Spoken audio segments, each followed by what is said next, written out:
Well, how do you do? Allow me to hold the door for you as we enter the parlor for high tea with cake and scones. Welcome to England. One must remain courteous at all times. We're in the land of formality, etiquette, and civil war? You've observed the rise of absolutism, but today we're going to see an example of the opposite happening in England. But it wasn't always all Bob's your uncle tip-top righto and hunky-dory, as they might say. Our essential questions today are, what is the rule of law? Should political divisions ever be settled by war or the use of force? Is rule by a dictator ever necessary? Okay, enough faffing around, let's get to it.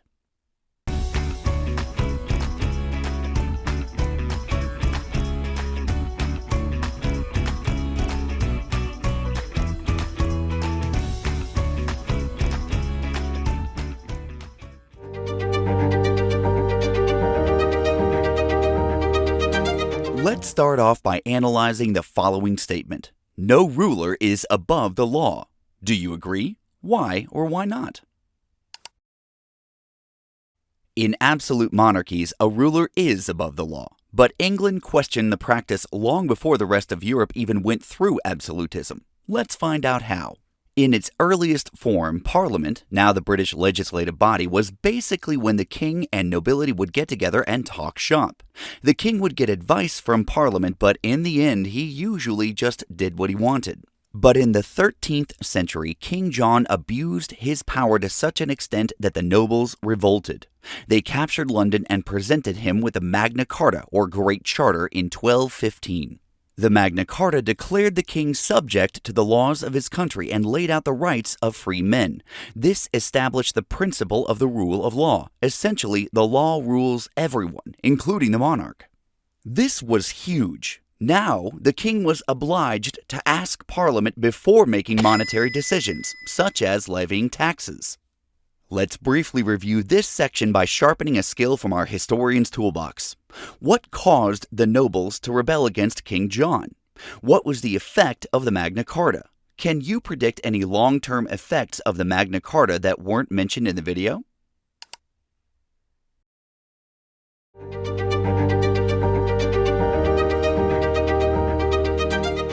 Let's fast forward a bit.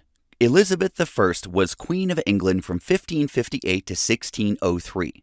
She was very popular with the people, but frequently squabbled with Parliament over her opulent lifestyle. For example, she was known for donning elaborate gowns that she would only wear once.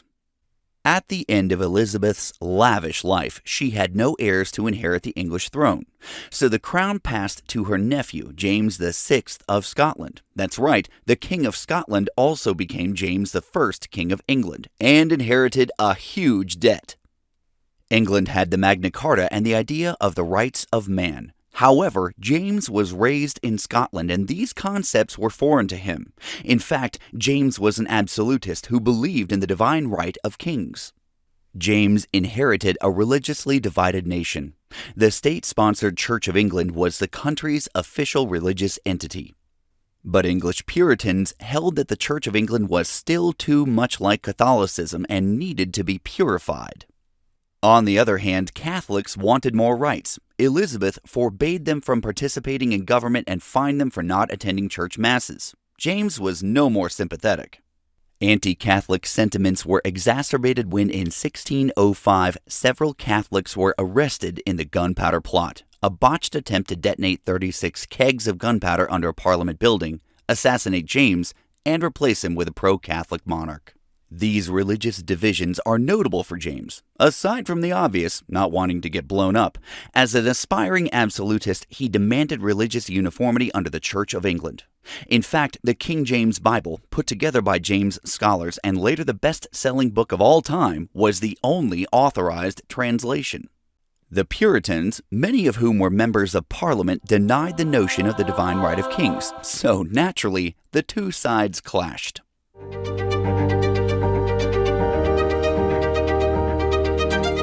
James died in 1625, and his son Charles I took the throne. He inherited both a belief in the divine right and wars with Spain and France. He was always in need of money to fight these battles. He tried some roundabout ways to expand taxation without actually consulting Parliament, but they grew wise to his antics. When they refused to grant him funds multiple times, well, he did what an absolutist would do and dissolved Parliament. In addition, Charles didn't buy into the whole rights of man thing, imprisoning people without cause and housing soldiers in private homes without consent. In 1628, Parliament handed him the Petition of Right. This document essentially affirmed the rule of law set out by the Magna Carta and said, "Hey, buddy, you're doing these things wrong." Politely, of course. Charles accepted the petition, then promptly ignored it and dissolved Parliament again. From 1629 to 1640, Charles was a one-man show, a time known as personal rule, and perhaps more accurately as 11 years' tyranny.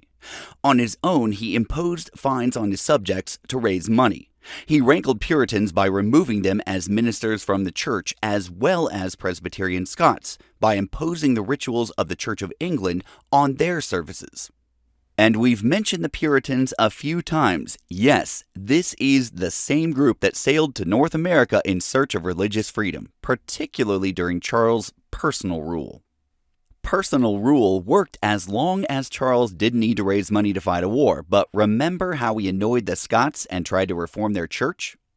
Yeah, well, Scotland wasn't known for rolling over when challenged. They assembled an army and invaded England, and there went the plan to avoid war and avoid Parliament. So Charles again convened Parliament. They opposed him and passed laws to limit his power, and he responded by unsuccessfully attempting to arrest opposition parliamentary members. Now, as you know, this lesson is entitled English Civil War, so you know it's coming. But before we get there, let's pose this question. Is it ever appropriate or necessary for war to solve divisions within government? Explain your response. A London mob drove Charles from the city, and he raised an army in northern England, thus beginning the English Civil War. Primarily, the war was fought over differences in opinion regarding religion and the rulership of England, Scotland, and Ireland. Supporters of the crown were dubbed Cavaliers, a term meaning horsemen. They were pictured proudly on horseback with oversized coifs of hair, laced clothing, and extravagant hats. The Cavaliers embraced the nickname and counter-dubbed their parliamentarian opponents the Roundheads, a reference to the Puritan close-cropped haircut.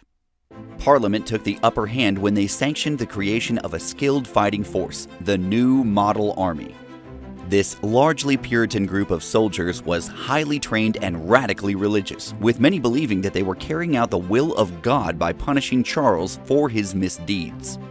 Oliver Cromwell took charge of the renewed Roundhead effort to great success, rattling off a string of victories in 1645 and 1646. Charles was captured and imprisoned. Cromwell favored the restoration of Charles to the throne, as long as a constitution would keep his absolutist behavior in check. However, during his imprisonment, Charles made a secret agreement with the Scots in which he promised to install Presbyterianism in England in exchange for them attacking the Roundheads and restoring him to the throne. Thus began the Second English Civil War, a short conflict which saw Charles again captured. The New Model Army was infuriated by Charles' secret treaties and dishonesty. His actions led to further war and bloodshed, and that was irreparable. He was put on trial for treason. Charles was found guilty of being a tyrant, traitor, murderer, and public enemy. On January 30th, 1649, Charles I, King of England, was executed. The action was unprecedented. It was the first time a reigning monarch had faced public trial and execution. A third English Civil War lasted until 1651, with Cromwell ruthlessly reconquering pro-royalist Ireland.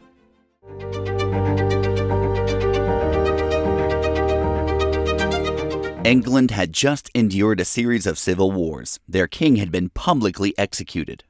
Are there any situations, perhaps in the aftermath of chaos, in which dictatorial rule is necessary? Explain your answer. In 1653, Oliver Cromwell instituted a period of radical Puritan military dictatorship, serving as Lord Protector. Cromwell sought to redesign the law and establish the Puritan Church. In fact, many of Cromwell's reforms were aimed at moral and spiritual purification.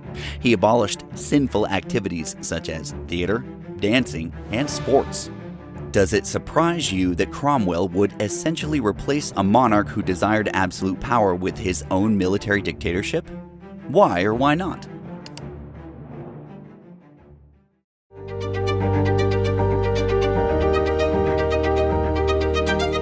The people of England knew that the military dictatorship was not meant to last. It was simply used to restore stability while a permanent solution was found.